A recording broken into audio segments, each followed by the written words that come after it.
नमस्कार. आपण पाहत आहात MS मीडिया टीव्ही.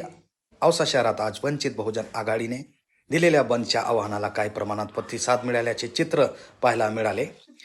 दिल्ली येथे 20 जुलै रोजी विद्यार्थ्यावर झालेल्या कथित लाठीमाराच्या निषेधार्थ वंचित बहुजन आघाडीने तहसीलदार औसा यांना निवेदन देत आज बंदचे आवाहन केले होते. आज सकाळपासून शहरातील विविध भागामध्ये अनेक व्यापारी प्रतिष्ठानांची शटर बंद असल्याचे चित्र दिसून आले.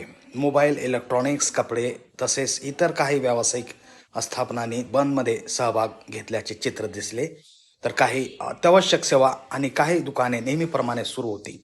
वंचित बहुजन आघाडीच्या पदाधिकाऱ्यांनी व्यापारी, नागरिक आणि विविध सामाजिक संघटनांना स्वच्छने बंदमध्ये सहभागी होण्याचे आवाहन केले होते. शहरातील विविध भागातून समोर आलेल्या या दृश्यावरून बंदला काही प्रमाणात प्रतिसाद मिळाल्याचे दिसून येत आहे. दरम्यान प्रशासनाकडून बंदबाबत कोणताही अधिकृत आदेश जारी करण्यात आलेला नव्हता. शहरातील कायदा व सुव्यवस्था अबाधित राहावी यासाठी पोलीस प्रशासन सतर्क होते.